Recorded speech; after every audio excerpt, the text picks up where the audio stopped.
Jemi rikthyer në Mendoj një herë. Tani me qenë se the që të ftuarin e kemi shumë special, ke dëshirë ta prezantosh vet? Patjetër. Nuk besoj se ka shumë nevojë për prezantim. Jacqueline Lekatari, mirë se na erdhe. Mirë se ju gjeta, faleminderit për ftesën. Mirëmbrëma. Ne sot kemi zgjedhur të flasim për dosjen Epstein, në fakt është me tema të rënda për shkakun. Tema të rënda, po që në Shqipëri ne mendojmë që është trajtuar vetëm në formë sipërfaqësore.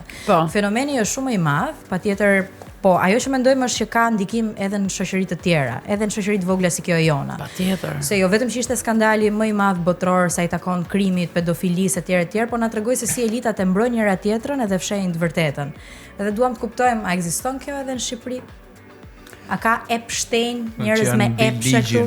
Njerëz që janë mbi ligjin.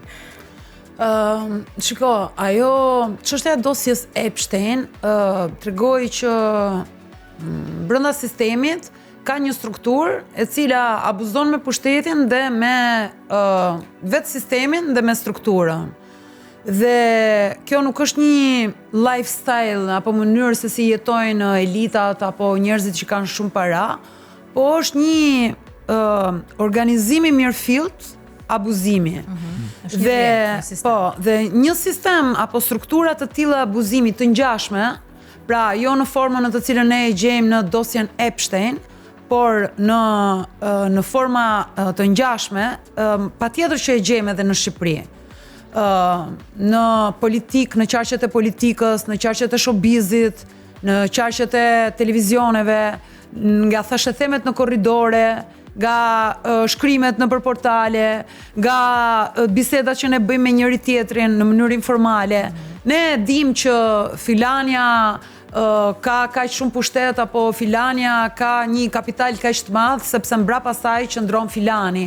Patjetër që ne nuk jemi institucione dhe nuk shkojmë të hetojmë për të vërtetuar fjalët që dëgjojmë, por sjelljet, veprimet, mesazhet në mënyrë verbale apo jo verbale që ne na vijnë nga këta njerëz, prezenca e tyre në hapësirat publike, prezenca e tyre në ekrane, patjetër që na bën të dyshojmë dhe na bëjnë ndoshta që edhe ti besojmë thashethemet apo fjalët që ne bëjmë njëri tjetrin apo dëgjojmë në mënyrë informale. Kështu që a ka abuzime me pushtetin në vendin tonë? Patjetër që ka abuzime me pushtetin në vendin tonë, se nëse s'do kishte, Shqipëria do ishte një vend shumë i mirë.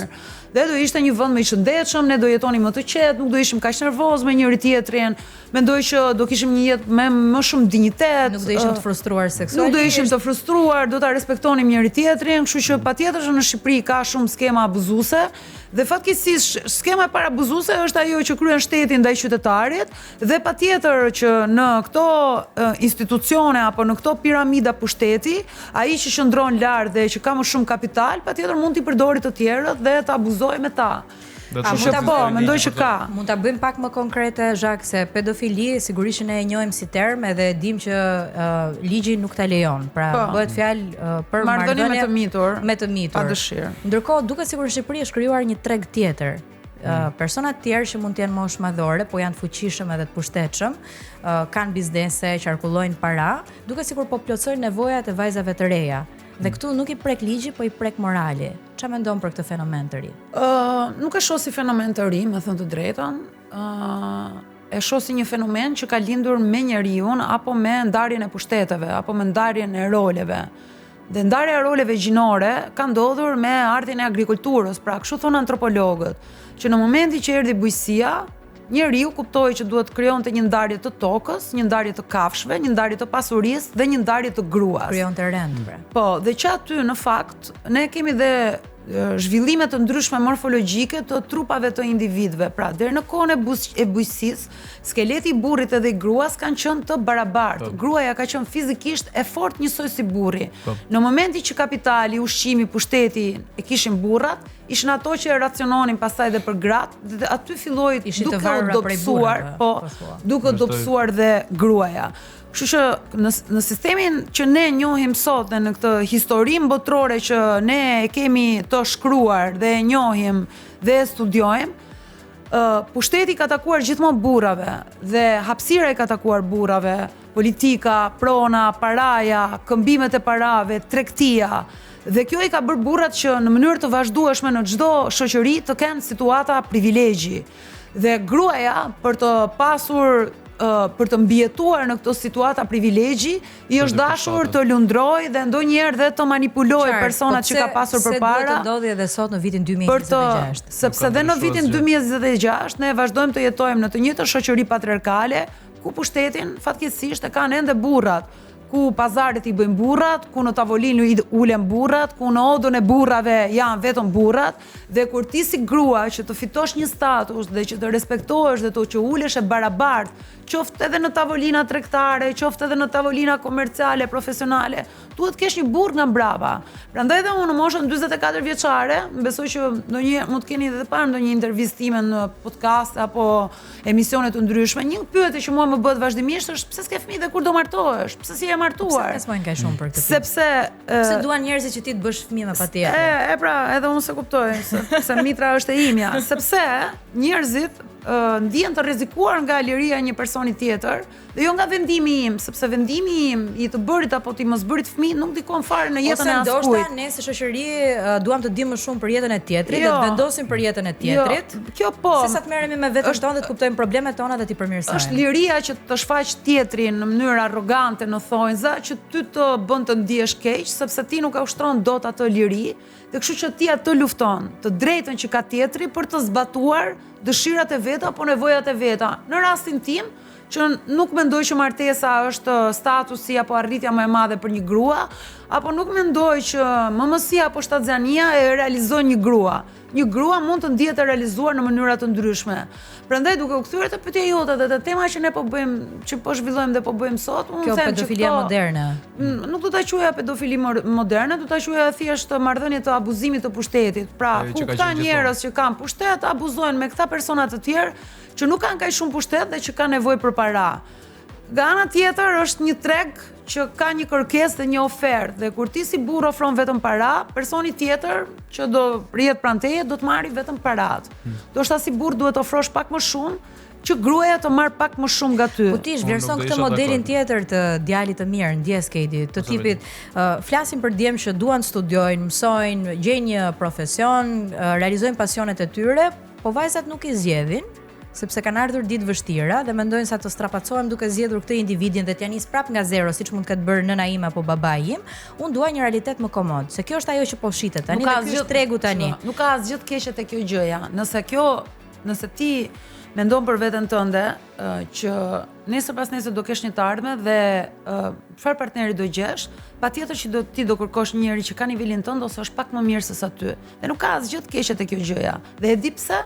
Sepse njerëzit që janë të suksesshëm dhe njerëzit që kanë para, nuk po flasim për njerëz që abuzojnë me pushtetin, që kryejnë korrupsion, që kryejnë dhivjedhje, që marrin pronën e tjetrit, që bëjnë mashtrime, dallavere. Po flasim për një njeri që e ka arritur pushtetin me forcat e veta, për biznese apo për biznesmen që kanë arritur aty ku janë, sepse kanë punuar fort. Absolutisht, asgjë e keqe me këtë, nëse e takon në një pikë të jetës këtë njeri. Këta njerëz për të arritur aty ku janë njerëz që kanë punuar, janë njerëz që janë zgjuar herët në mëngjes, janë njerëz që e kanë pasur fokus rritjen dhe zhvillimin personal, dhe janë njerëz që e kanë një brum. Kështu që patjetër që ti do të rrihesh nga një njeri që ka një plan për veten e vet dhe ka investuar te vetja vet dhe tek e ardhmja e vet. Jo domosdoshmërisht sepse ai njeriu ka para, po sepse ai njeriu përpos paras ka dhe vlera të tjera. Po, dakord, po nëse e merr këtë rastin e paralelizon me një 50 vjeçar që është në fshat, me një 50 vjeçar që është në qytet dhe është në fushën e politikës ose është një biznesmen i suksesshëm apo çon si ka se si i ka bërë ato parat, nuk besoj se një vajzë 20 vjeçare do e zgjidhte këtë zotrin që është në fshat. Po jo, ke ato vajza fshatare, ato vajza që jetojnë në fshat që do ta zgjedhin atë njeriu 50 vjeçar, sa ai njeriu në ato pushtetin vendor ka edhe ai abuzon ose jep edhe ushtron. Po shiko, nuk mendoj, domethënë, mua nuk çësia ime ndaj këtij fenomeni nuk është kështu, këta njerëzit bëjnë gabim. Çësia ime është kjo. Ne jetojmë në një sistem dhe shteti duhet na sigurojë disa të mira, një jetë me dinjitet. Në vendin që ne jetojmë, shteti që është sistemi në të cilit ne ja japim lekët tona sepse ne për të jetuar paguajmë. E paguajmë shtetin. Për të marrë shërbime. Për të jetuar, paguan, ekzistencën tënde ti e paguan. Dhe këtij shteti, këtij sistemi ti jep edhe një pjesë nga liria jote dhe i thua, shiko, unë këtë liri nuk po e përdor, po ta jap ty, sepse ti do ta menaxhosh më së miri në mënyrë që unë të kem mundësi dhe të kem një jetë me dinjitet. kur shteti ty nuk të jep asgjë, nuk të siguron asgjë, patjetër që ti vajzë apo djalë, burr apo grua do gjes mënyra për të mbijetuar. Kështu që un kam tendencë mos të gjykoj njerëzit që bëjnë zgjedhje të tilla për të mbijetuar. Sigurisht që nuk them që duhet promovuar, por nga ana tjetër nuk duhet promovuar, por nuk e gjykoj. Nuk duhet të gjykojmë, por duket sikur po i romantizojmë. Edhe mendoj që dhe media ka një rol shumë të fuqishëm te kjo pjesë. Romantizimi është gjë tjetër pastaj. Modelet që na janë ofruar, të paktën këto modele, ne ata do të kuptosh një gjë, që këto modele janë modele abuzimi. Kur një njeri ka pushtet dhe ti je shumë e madh Jacqueline, dhe të gjithë veprojnë vetëm në këtë formë, se kjo është formula për sukses. Shiko, problemi jon nuk është i kësaj formule. Problemi jon është kulti i vjedhjes, i shfaqjes, i manipulimit, i të fortit që ne e kemi kultivuar në 30 vitet e fundit.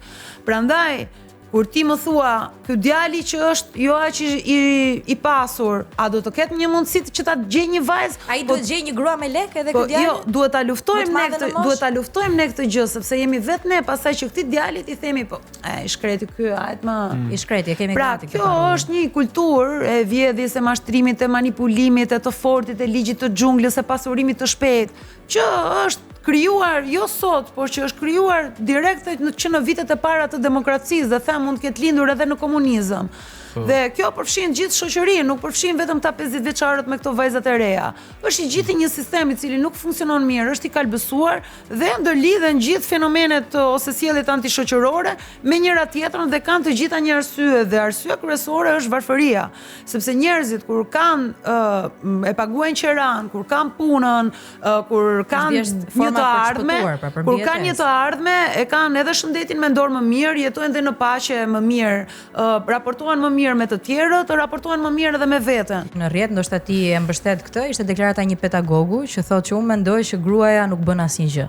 Gruaja është totalisht e lehtësuar, gjithë punën e kanë burrat, çfarë është dashur asaj të bëjë ndërvite, vetëm të rinë në shtëpi, të risi fëmijët, pra ka qenë në komoditet. Ishte burra, ishte dilte, punonte, lodhej, shkonte në luftë, ç'a mendon për këtë? Po pse janë të mërzitur burrat tani që gratë nuk po duan ta bëjnë më ato punë? Mendoj që zotria duhet të kuptoj që e kaluara që ai kërkon të rikthej dhe të rigjallëroj nuk do kthehet më.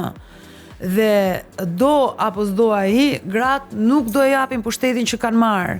Kështu që këta burrat që kohët e fundit kanë dalë nëpër televizione dhe ekrane të ndryshme duke demonizuar feminizmin, duke demonizuar gratë, duke demonizuar lirinë e gruas, unë them merrni ca kompresa, qëndroni në shtëpi, shkoni te psikologu, sepse kthim mbrapa nuk do ketë. Gruaja do kërkoj gjithmonë edhe më shumë vendin që i takon dhe meriton në shoqëri. Se jeton në një shoqëri që kur bëhet nga një grua patjetër gjykohet dhe gjithë syt janë tek ajo, ndërsa kur e bën një burr normalizohet edhe romantizohet. Së fundmi edhe në reality show të ndryshëm që kemi këtu në Shqipëri, kemi patur disa modele ose disa raste, qoftë imponuar ose qoftë vërteta, që kanë ekspozuar këtë fenomen. Pra raportin e një burri në moshë me një vajzë shumë të re. Dikush del me fytyrë, dikush del pa fytyrë, intervista personale me politikanë që kanë lënë gratë e tyre e çon si ka kjo dhe sot kanë marrëdhënie me vajza më të vogla dhe duket sikur shoqëria edhe në komentet që bën e pranon si fakt dhe nuk ka asnjë gjë të keqe. Ideja është kështu ti krijon edhe modele për brezin e ri dhe për vajzat e reja që e shohin si të vetme zgjidhje. Pra nuk është shkolla, nuk është studimi, nuk është puna. Për sa kohë ka bërë kjo ka mundësi edhe për mua. Ka një gjë që nuk mund ta godasësh individin kur individi jeton në një sistem. Kupton? Dhe kur ky sistemi nuk të ofron asgjë, kritika kryesore duhet të jetë ndaj sistemit. Ti sistem duhet t'i ofrosh njerëzve artin, shkencën, kulturën, punësimin, në mënyrë që këto të rinë dhe këto të reja dhe këta njerëz të maturuar të kenë marrëdhënie të shëndetshme dhe të mos kenë vetëm marrëdhënie interesi me njëri tjetrin, se ky është problemi. Unë nuk e shoh problem moshën. Mos më intereson fare çfarë moshe kanë njerëzit. Kur duan njëri tjetrin, letërin, problemi nuk është mosha, problemi është marrëdhënia e interesit që krijohet. Dhe marrëdhënia e interesit krijohet nga pushteti i drejt. Nuk di më si ta them. Po nuk mendon se ka diçka që nuk shkon me atë marrëdhënie, një 50 vjeçar të një 20 vjeçar. Unë mendoj se ka diçka që nuk shkon në anën e vajzës jam, se nuk më vjen gjynof për 50 vjeçarin. Më duket sikur do pendohet. Plus më vjen gjynof për atë 20 vjeçarin që nuk e gjen dot këtë vajzën. Unë me thënë drejtën nuk i mbaj pishtaret, njerëzve, a janë gjunarë apo s'janë gjunafë. Generalizime po themi, një 90%, jo 100. Nuk mendoj që njerëzit e një farë moshe duhet që ndrojmë në njerëzit e një farë moshe. Nuk më intereson fare mosha e njerëzve dhe nuk më intereson fare ti çajallet të rinjve dhe të rjeve shqiptare që ti martoj apo ti fejoj. Të gjithë janë të njerëzit e tyre. Njerëzit le të fejojnë, le të martohen, le të ndahen, le të diversohen, bëjnë çfarë duan. Problemi është e marrëdhënia e abuzimit me pushtetin dhe te marrëdhënia e interesit. Kjo është problemi, jo që një 50 vjeçar me 20 vjeçare. Për ta mbyllur, çfarë ka një gjë që ti do doje që shoqëria shqiptare ta mendonte një herë? Ta mendonte një herë. Ta mendoj një herë. Ose 10, sigurisht. Po ja. Do doja shumë që shoqëria shqiptare të mendonte nëse është okay që mos ketë rotacion pushteti në vendin tonë. Dhe që të përgjigjet apo të përgjigjet politika, ti të jesh i verbër në atë besimin tënd dhe ti shkosh besimin tënd të verbër deri në fund, donse ai besimi jot do ketë pasoja. Fakti që zgjedhjet e fundit Edi Rama ka fituar me një shumicë të jashtëzakonshme, mua më shqetëson shumë dhe do doja që shqiptarët ta mendonin një herë të gjë.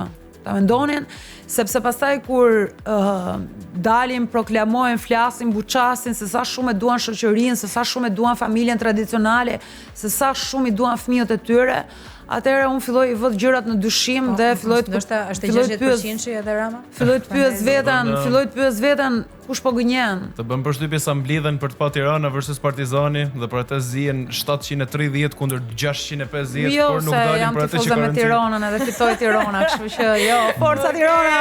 Mbyllim me këtë. Forca Partizani, I guess. Forca Tirana, forca Partizani, Jacqueline Lekatari, i do burrat. Faleminderit.